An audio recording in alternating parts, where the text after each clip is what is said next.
Michael Phelps is the #1 swimmer of all time. There is no debate to be had, brother. He is him. #1, the GOAT. And he was talking in this documentary I watched, and it hit me so hard, it had to be in my next video. The guy said, I never missed a day. And he said it so cool, calm and collected. They're doing an interview, they're doing a documentary, they're talking about all his life and his drama and all the things he had to go through to be the ultimate winner. And he asked him, how did you do it? Like, what was the key to your success? How did you really become head and shoulders above everybody else at the highest level? And I swear to you, as calm as can be, the guy sat back and said, I never missed a day. Birthdays, Christmas, holiday, doesn't matter. I was in the pool every single day. He said, this is the craziest part. Do you know what percentage of the time he said that he actually wanted to be in there?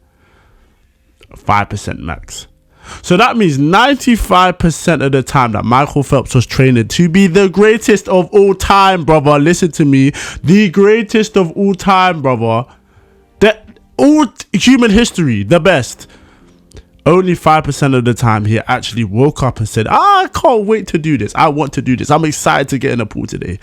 5% of the time. So as we can now piece together, most of his work, almost all of his work, was never done off the fact that he felt like doing it. It was purely done off the fact that he knew he had to do it. So for him to get here, he understood, I must do this. And there is no debate about it. Because as men, as young aspiring men, we now have to understand there is no conversation to be had when it comes to our goals. There is no discussion to be had when it comes to our dreams. None. There's nothing to talk about. So if you decide that tomorrow, you know you have to put up 300 makes, 300 shots, or tomorrow, you know you have to do some extra business work, or tomorrow, you know you have to schedule some meetings. Don't wake up and not feel like doing it and then not do it. Wake up and do it regardless of how the fuck you feel. And I'm not saying that because it's some David Goggins afternoon. I mean it as in, you have the power to switch off your emotions. Tim Grover, one of the greatest trainers of all time, trained Michael Jordan, trained Kobe Bryant. Two of the biggest killers mentally you will ever hear about. Do you know what he said? He said every morning you have that conversation. Every morning, if you're really on your grind, if you're trying to improve, every morning you'll have that conversation with yourself. I don't know if I want to do it today. And do you know what he said? That will always resonate with me. He said the difference between a winner and a loser is the ability to turn off your emotions when necessary. That is what is going to separate you, brother. You can't always feel like doing it. You won't always feel like doing it. Most of the time, I'd argue a high proportion percentage of the time, you're not going to feel like doing it. You're never going to wake up and want to put yourself through the pain that it takes to be great. You're never going to do it. And the great Kobe Bryant gave us a mental tactic that we must never forget. He said, once I've decided with myself, once I've signed that contract with myself that I'm going to get something done, it is now a non-negotiable. I have to do it.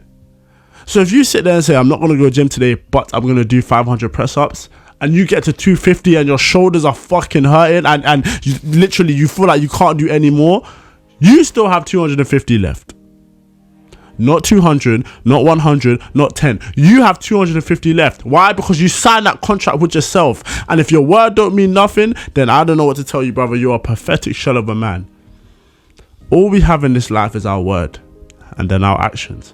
But they come from our word. And if you can't be honest with yourself, then you will never be honest with your dreams. If you lie to yourself about the work that you're supposed to put in, and you get to the moment where it's tested and your body and your mind needs to be connected and you need to respond at the highest level, you're going to know deep down that you're not built to win this.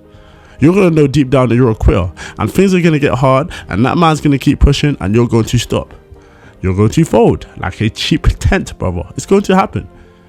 Because you weren't honest with yourself in the beginning and you know you didn't put in the time. You know you didn't put in the work. However, if you can keep those contracts with yourself, if you can eliminate those conversations, if you can act on those non-negotiables and see it through to the very end, no matter how hard, I promise you, you develop this next level of internal confidence. You will develop this next level of belief where you don't think that any man breathing air or inhaling oxygen can stop you from where you're trying to go.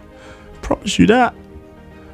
So when you see these top athletes in their flow state, when you see these top CEOs doing their marketing research at the highest level, When you see these tech savvy gurus creating new information and AI software that takes us to the next generation of evolution, when you see these people at the highest level of performance, that is because they have mastered the confidence in themselves that has come from the hours they've put in. But those hours, just like with Michael Phelps, many of those hours, they didn't want to do the work. Trust me, 90% of them. But they did it anyway. Now, I'm not going to say that you actively are going to hate what you do. You're still going to love the journey. There's going to be good days and bad days. But if you have 150 steps of progress to make in a day, and you wake up in the happiest, best mood possible, you're going to achieve that. But I also want you to wake up in the worst mood. It's raining, it's disgusting, you feel like shit and you can't be bothered to get up, and you still do 150 steps. It don't matter if you're happy, 150 steps of progress gets made. It don't matter if you're sad, 150 steps of progress gets made. That is the key to greatness. That's what I'm working on, and that's what I hope you can work on. Signing that contract with yourself, telling yourself, listen, we have to get this done today.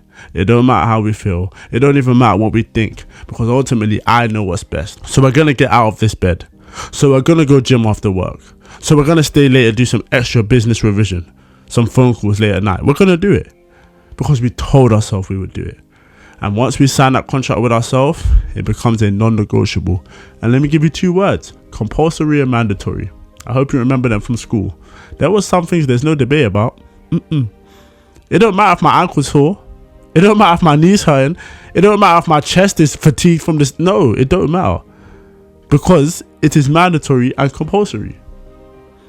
So, brother, when you are setting goals, when you are chasing these targets, when you know that you have a mission to complete and you know exactly what accomplishments and objectives that you have to do before then, with those objectives, brother, with those targets, I want you to reach those goals no matter how you feel. So if you say I'm going to go to the gym 5 days this week, then guess what the fuck you have to do, brother? 5 days in the lab, getting stronger and getting better. Because if you stack enough of these days in the future, I promise you, your competitors won't be able to catch you. You will see the best version of yourself, and ultimately you will achieve the goals that you've set yourself. And that's what this is really about. The evolution of man, the progress of our purpose. We want to be the best version of ourselves so that we can help those around us. And you know how you do that? You take Michael Phelps' strategy. You work when other people are resting.